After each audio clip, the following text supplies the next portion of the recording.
Uma boa tarde a todas e todos. A aula de hoje, dessa semana, vai ser sobre políticas de saúde, né, para Comunidades 2. E quem vai ministrar essa aula vai ser eu, professor Roger, e professor João Mateus. Então, o professor João Mateus vai iniciar fazendo uma fala sobre políticas públicas como um todo, e na sequência eu vou fazer uma fala sobre políticas de saúde. Então, de antemão, já passo a palavra para o professor João Mateus. Um abraço, João, saudade de ti, e fique à Boa vontade. tarde, boa tarde a todos e todas. Na sessão de hoje, né, talvez a nossa primeira sessão mais teórica, nós vamos discutir um texto da Sônia Fleury, né, e que do ponto de vista conceitual, eu acho que é uma boa largada para a gente pensar a estrutura de uma política de saúde e a forma como ela se insere no âmbito do Estado, né? E principalmente com as particularidades do Estado brasileiro. No entanto, esse texto essa exposição começa com uma abordagem mais conceitual, portanto, mais ampla da ideia de política, né? Bem, o que é uma política de saúde dentro da ideia que a Sônia defende nesse texto, de que ela é uma política social, né? Bom, de antemão a gente precisa discutir, então, o que é uma política no âmbito do Estado, né? Nada mais é, do ponto de vista mais geral, uma ação concreta, prática do Estado, né? Uma escolha política do Estado em agir sobre determinado problema social, sobre determinado contexto, né? Então, a política de saúde, ela é uma política social e uma das consequências mais imediatas dessa ideia é que a política de saúde, então, assume a saúde como um direito inerente à condição de cidadania, né? Então, também é um tema que nós vamos tratar nessa sessão de hoje, que é a condição de cidadania. O que é a cidadania e como ela se subdivide dentro desse conjunto conceitual daquilo que seria uma política, né?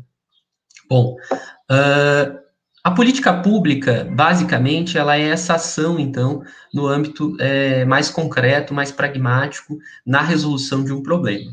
No entanto, ela é resultado de um conjunto de articulações que diz respeito mais ao jogo e às forças políticas no âmbito do Estado e da sociedade civil, do que propriamente o exercício de resolução de um determinado problema, né? Então, dito isso, a política pública é resultado desse jogo de forças, resultado desse campo de atuação dos diferentes atores sociais no âmbito de uma sociedade complexa, industrializada como a nossa, né? Basicamente, uma política pública, ela serve para que se dê um status social de cidadania para os indivíduos no âmbito de uma sociedade. Então, a política também é resultado dessa postura, desse papel de organizador da solidariedade social no âmbito institucional, né? Uma política pública, no âmbito da saúde, ela não só está informada no sentido de resolução, então, desse problema de saúde. Ela é fruto de um processo histórico de construção e também das diferentes formas de manifestação e as implicações teóricas e práticas para as organizações do sistema, para a organização mais geral do sistema de proteção social e para a natureza da política social como um todo, né? A cidadania, então, nesse caso, né, se então nós temos uma política pública, nós precisamos de um conjunto de cidadãos que são atendidos, né, que são clientes daquela política pública. Então, a cidadania, nesse caso, ela pressupõe a existência dessa comunidade nacional, né, dessa comunidade política nacional, onde esses indivíduos eles estão inseridos no âmbito dessa sociedade e compartilham mais ou menos um mesmo sistema de crenças, de relação de poderes públicos, né, estão submetidos a um conjunto de hierarquias sociais, de diferenciações sociais, mais ou menos compartilhados, né. O pertencimento, então, a essa comunidade política pressupõe também que, além das crenças, dos sentimentos, de toda a questão do campo jurídico e político, é caracterizado, então, por essa ação desses indivíduos com relação à participação e mesmo com relação à coisa pública, né? Dito isso, a Sônia, ela afirma que a cultura cívica é a base da cidadania, né? Porque a cidadania, tal como os status sociais concedidos aos membros integrantes de uma comunidade política, ela é resultado desta ação individual também, né? Ou seja, de uma ativação de um indivíduo que não está totalmente submetido a relações de força, relações de poder, mas que age no sentido de ser um ator político em busca da resolução dos seus problemas, né? Daquilo que ele enxerga como problema no âmbito de uma sociedade. A cidadania não é algo natural, né, não é algo da natureza da sociedade, né? O Thomas Marshall, que é um cientista social inglês, ele explica, um livro muito clássico das ciências sociais, Cidadania, Classe Social e Status, de 1967, que a gente, quando vai pensar a ideia de cidadania, a gente tem que pensar no âmbito do desenvolvimento do processo histórico desses direitos de cidadania, né, daquilo que a gente compreende por direitos da cidadania. Então, a gente, segundo as definições, a tipologia criada pelo Thomas Marshall, nós temos 3 elementos importantes na constituição da cidadania: o elemento civil, o elemento político e o elemento social. O elemento civil, que seria o primordial para ele, ou seja, aquele que veio primeiro, né, no âmbito do desenvolvimento do processo civilizatório das nossas sociedades, basicamente da sociedade ocidental, ele é composto de direitos necessários à liberdade individual. Então, seriam esses direitos como liberdade de imprensa, de pensamento, de fé, à propriedade, direito à justiça, né? E para o Thomas Marshall, cada elemento desses corresponde à ação de uma determinada instituição, né? Nesse caso, do elemento civil, né, dos direitos civis, a instituição mais associada a esses direitos são os tribunais de justiça, ou seja, é o sistema do poder jurídico. O segundo elemento, para o Thomas Marshall, é o elemento político, que vai corresponder, então, a esse poder participar, né, exercer o papel de cidadão, né, de pessoa política, né, e também associar-se como membro de algum tipo de organismo que tenha autoridade política, né, ou seja, uma coisa muito simples, o direito de participar dos processos decisórios por meio de eleições, por meio de escolha democrática, né.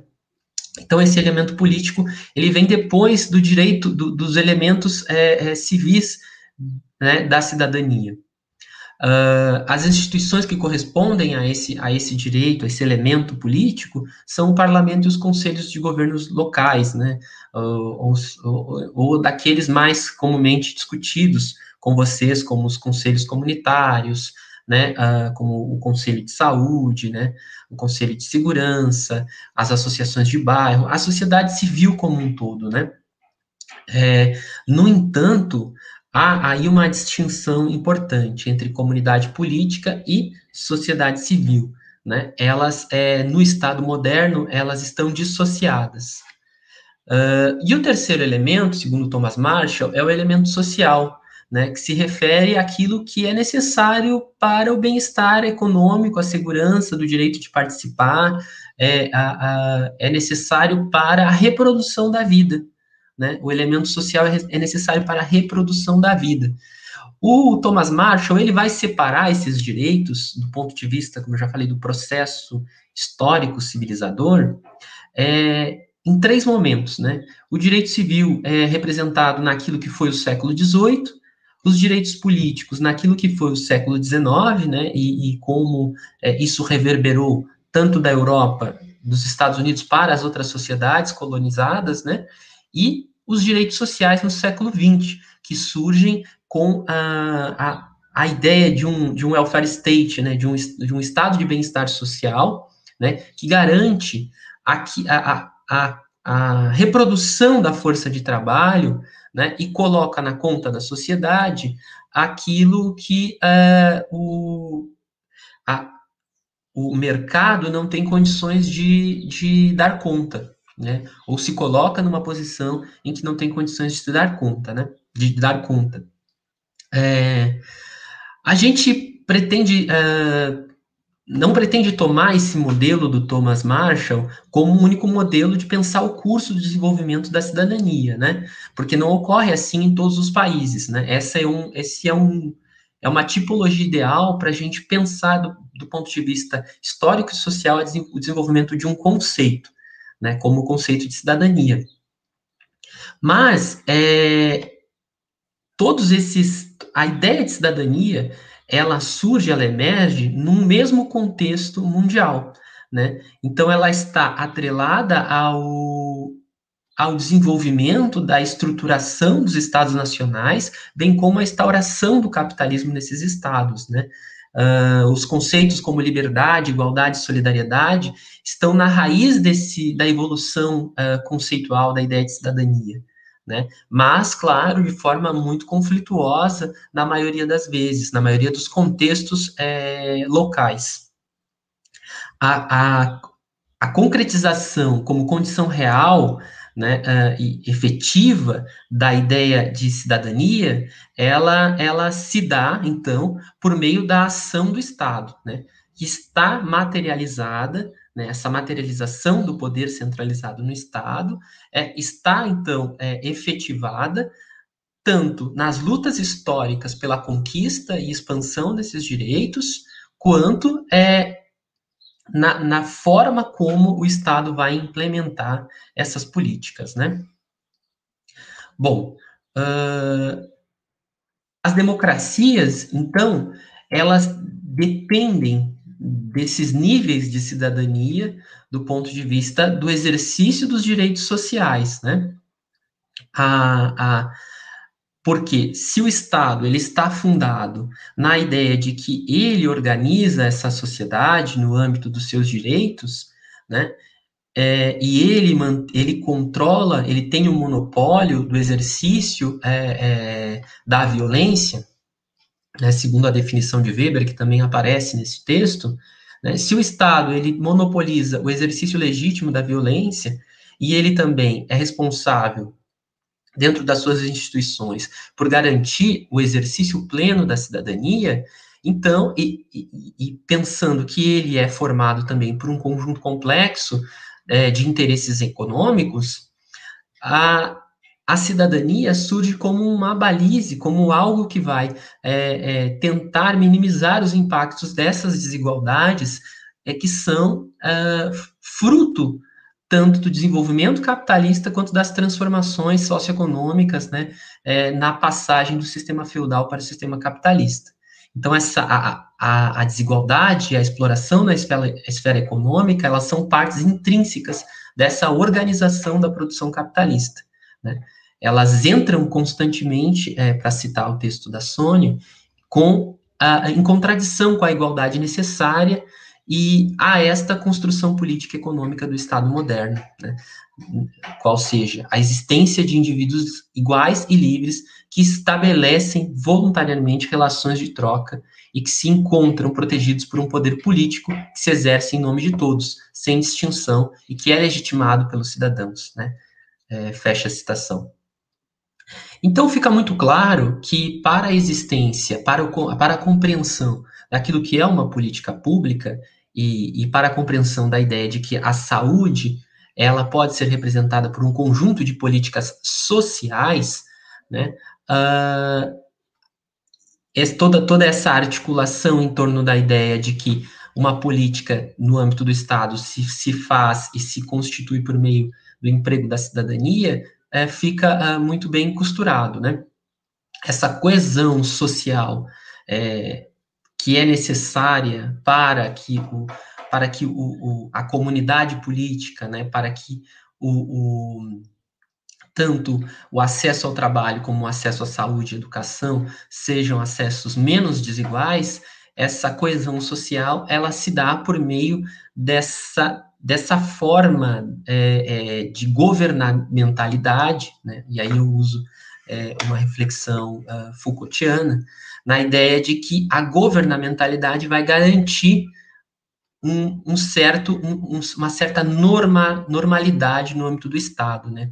Uma certa uma certa relação de funcionamento na sociedade, onde as estruturas de poder se perpetuem sem que necessariamente o uso da violência, o uso, a imposição violenta tenha que existir, né?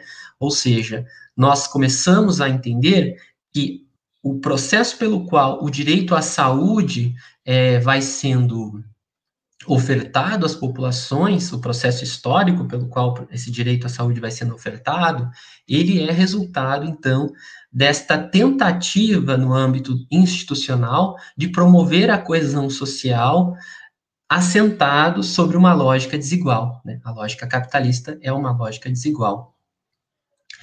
Bem, vejamos mais adiante no texto da Sônia.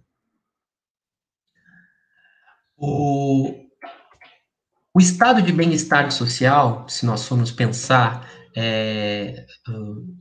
algo nesses termos de organização estatal, ele designa um conjunto de políticas desenvolvidas, né, como resposta a esse processo de modernização das sociedades ocidentais, né? Quando a gente fala de welfare state, né, a gente não está falando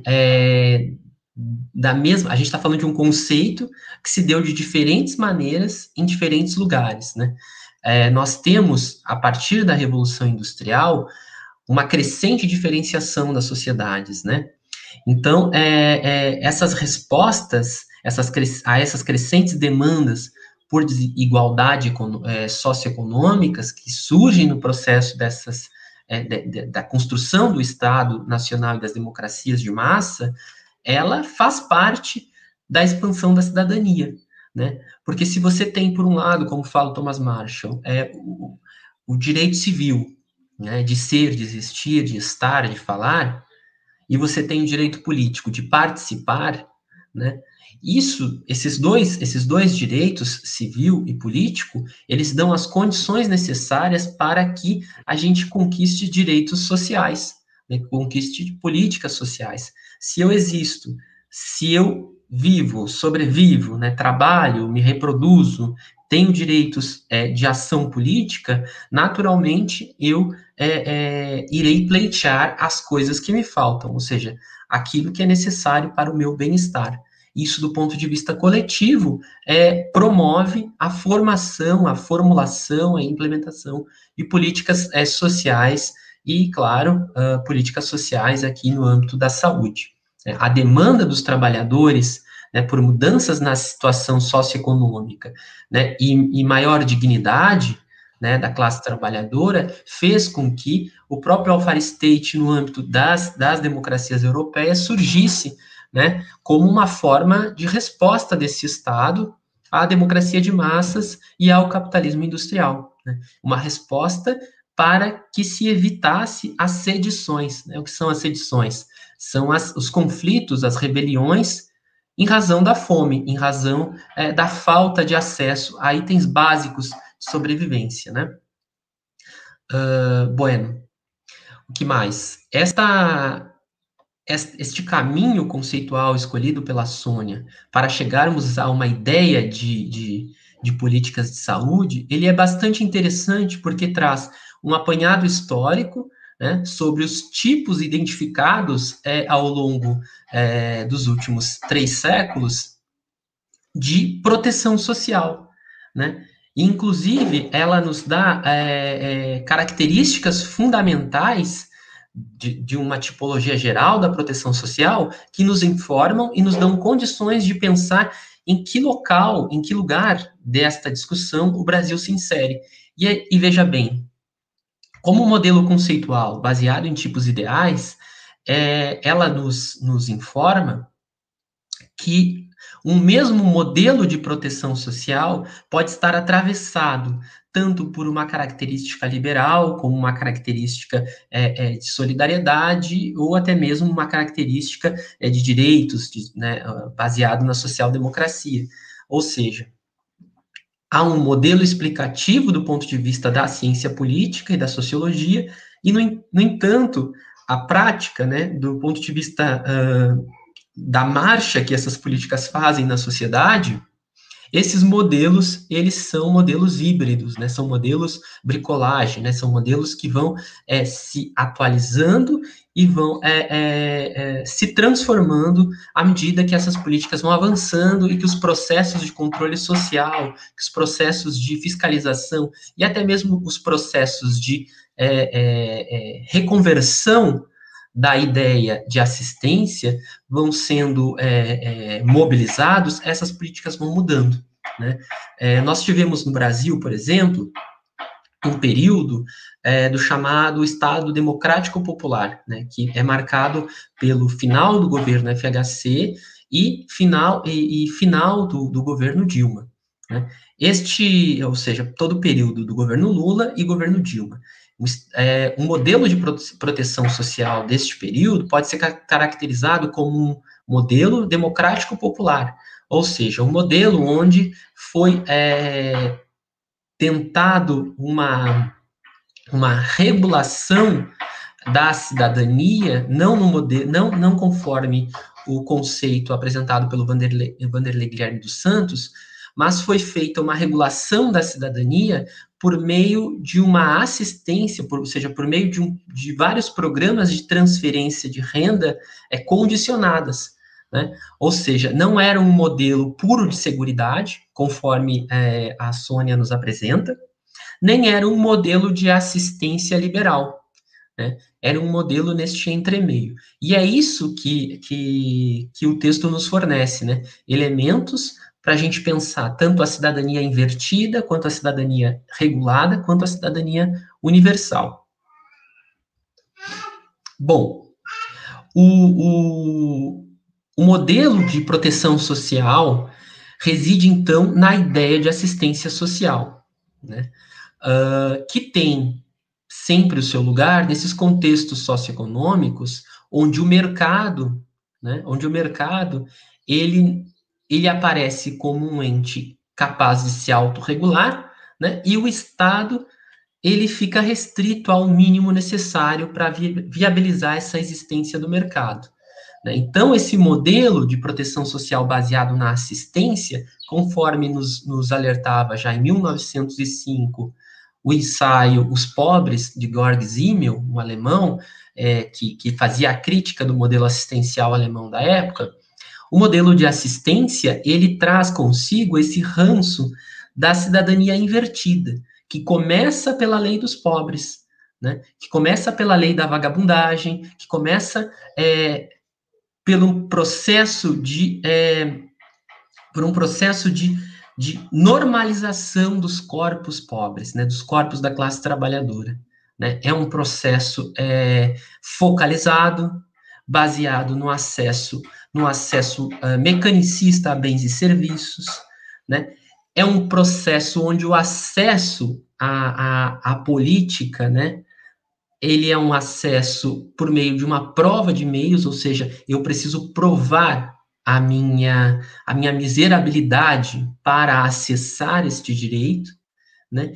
E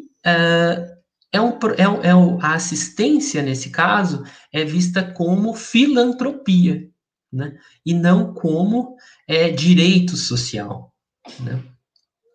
Já a questão da cidadania baseada no seguro, e aí sim, uma cidadania que foi discutida pelo Vanderlei Guilherme dos Santos, nos anos 80, é uma cidadania baseada na regulação da sua corporação de trabalho. Ou seja, eu sou professor universitário e para a minha categoria profissional existe um tipo específico de previdência, um tipo específico de privilégio, um tipo específico de porcentagem do salário que é descontada para que eu possa usufruir de determinados direitos. Há um tipo de filiação necessária para que eu possa desfrutar desses direitos, né? O acesso a essa cidadania regulada é um acesso meritocrático, corporativo e também baseado na solidariedade, mas restrita à categoria ocupacional, né? Então, se você pega dados do Brasil do final dos anos 80, né, saída da ditadura militar, você tem números muito graves de desigualdade social. principalmente números relativos àquilo que convencionou se chamar por classes trabalhadoras brasileiras, né?